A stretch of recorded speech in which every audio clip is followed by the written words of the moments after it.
Halo Malaysia, terima kasih kerana sudah menonton video-video berita-berita terkini daripada channel ini. Sebelum kita mulakan berita seterusnya, jangan lupa tekan butang like, komen, share dan subscribe. Setiap komen anda amatlah dihargai. Berita yang hangat pada hari ini. Salam sejahtera kepada seluruh rakyat Malaysia. Berita hari ini dipetik daripada syahbudin.com.net. Bertajuk, Najib telah hilang kelayakan sebagai MP, keputusan speaker kekalkannya salah. Jika dibaca perkara 48-1-I, Perlembagaan Persekutuan amat jelas bahawa Najib Razak telah hilang kelayakan menjadi ahli parlimen. Perkara 48-1 menyatakan seperti berikut. Tertakluk kepada peruntukan perkara ini, seseorang hilang kelayakan untuk menjadi ahli mana-mana satu majlis parlimen jika 48-1-I dia telah disabitkan atas suatu kesalahan oleh suatu mahkamah di persekutuan dan dihukum dengan pemenjaraan selama tempoh tidak kurang daripada 1 tahun atau denda tidak kurang daripada RM2,000 dan tidak mendapat pengampunan bebas.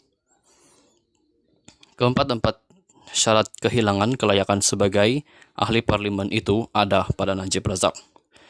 Pada 23 Ogos 2022, Mahkamah Persekutuan Malaysia yang menjadi mahkamah tertinggi dalam Persekutuan Malaysia telah menjatuhkan hukuman bahawa Najib dipenjarakan selama 12 tahun dan denda sebanyak RM210 juta.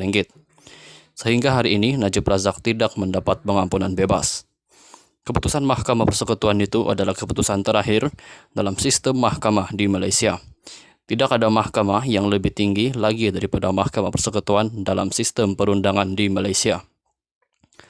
Walaupun Najib Razak ada memfailkan permohonan pengampunan kepada Yang di-Pertuan Agong, tetapi prosiding pengampunan diraja itu belum didengar.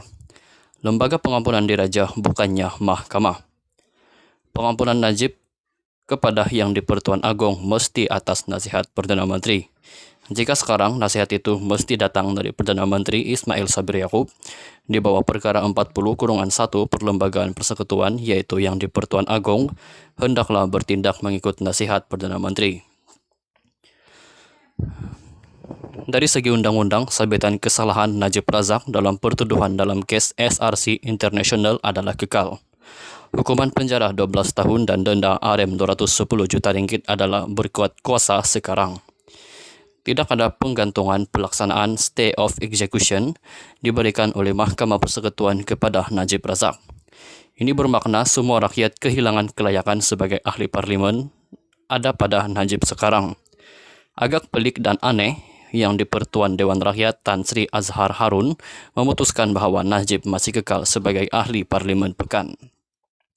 Memang benar, Najib Razak telah memfailkan prosiding semakan review di Mahkamah Persekutuan supaya Mahkamah Persekutuan mendengar permohonan Najib agar keputusan 5 orang hakim yang diketuai oleh Ketua Hakim Negara Tunku Maimun pada 23 Ogos lalu disemak oleh quorum hakim-hakim Mahkamah Persekutuan yang lain.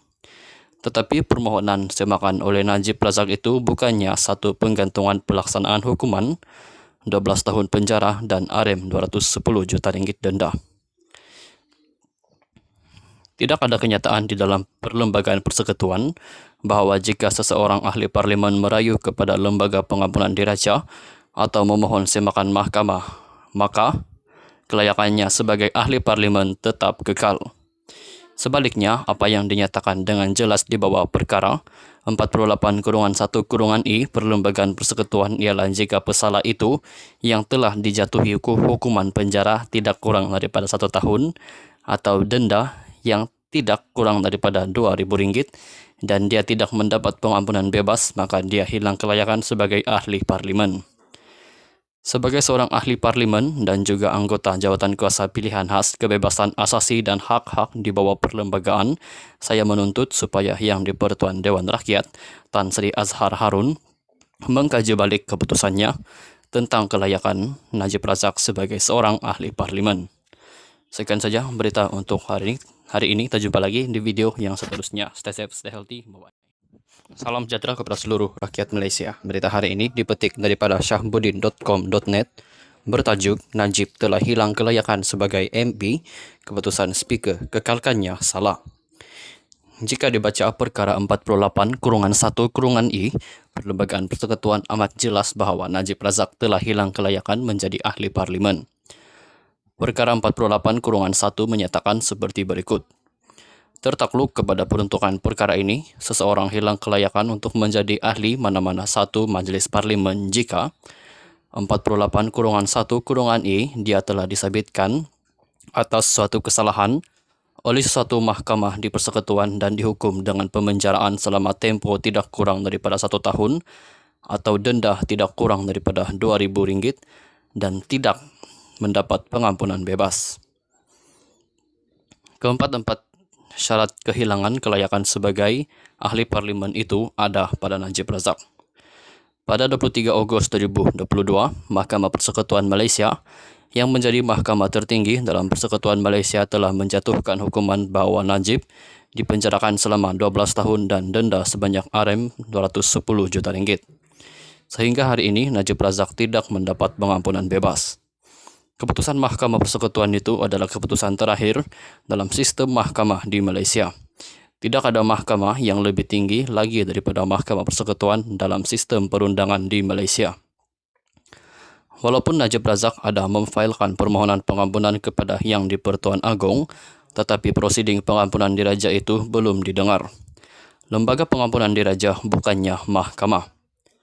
Pengampunan Najib kepada Yang di-Pertuan Agong mesti atas nasihat Perdana Menteri. Jika sekarang nasihat itu mesti datang dari Perdana Menteri Ismail Sabri Yaakob di bawah perkara 40/1 Perlembagaan Persekutuan, yaitu Yang di-Pertuan Agong, hendaklah bertindak mengikut nasihat Perdana Menteri.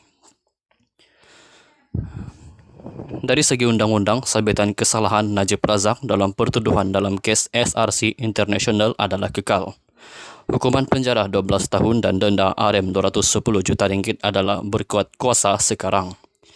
Tidak ada penggantungan pelaksanaan stay of execution diberikan oleh Mahkamah Persekutuan kepada Najib Razak. Ini bermakna semua rakyat kehilangan kelayakan sebagai ahli parlimen ada pada Najib sekarang. Agak pelik dan aneh, Yang di-Pertuan Dewan Rakyat Tan Sri Azhar Harun memutuskan bahawa Najib masih kekal sebagai ahli parlimen pekan. Memang benar, Najib Razak telah memfailkan prosiding semakan review di Mahkamah Persekutuan supaya Mahkamah Persekutuan mendengar permohonan Najib agar keputusan 5 orang hakim yang diketuai oleh Ketua Hakim Negara Tunku Maimun pada 23 Ogos lalu disemak oleh quorum hakim-hakim Mahkamah Persekutuan yang lain. Tetapi permohonan semakan oleh Najib Razak itu bukannya satu penggantungan pelaksanaan hukuman 12 tahun penjara dan Rm210 juta denda. Tidak ada kenyataan di dalam Perlembagaan Persekutuan bahawa jika seseorang ahli parlimen merayu kepada Lembaga Pengampunan Diraja atau memohon semakan mahkamah, maka kelayakannya sebagai ahli parlimen tetap kekal. Sebaliknya, apa yang dinyatakan dengan jelas di bawah perkara 48/1/I Perlembagaan Persekutuan ialah jika pesalah itu yang telah dijatuhi hukuman penjara tidak kurang daripada 1 tahun atau denda yang tidak kurang daripada Rp2.000 dan dia tidak mendapat pengampunan bebas, maka dia hilang kelayakan sebagai ahli parlimen. Sebagai seorang ahli parlimen dan juga anggota jawatan kuasa pilihan khas kebebasan asasi dan hak-hak di bawah perlembagaan, saya menuntut supaya Yang di-Pertuan Dewan Rakyat Tan Sri Azhar Harun mengkaji balik keputusannya tentang kelayakan Najib Razak sebagai seorang ahli parlimen. Sekian saja berita untuk hari ini. Kita jumpa lagi di video yang seterusnya. Stay safe, stay healthy. Bye-bye.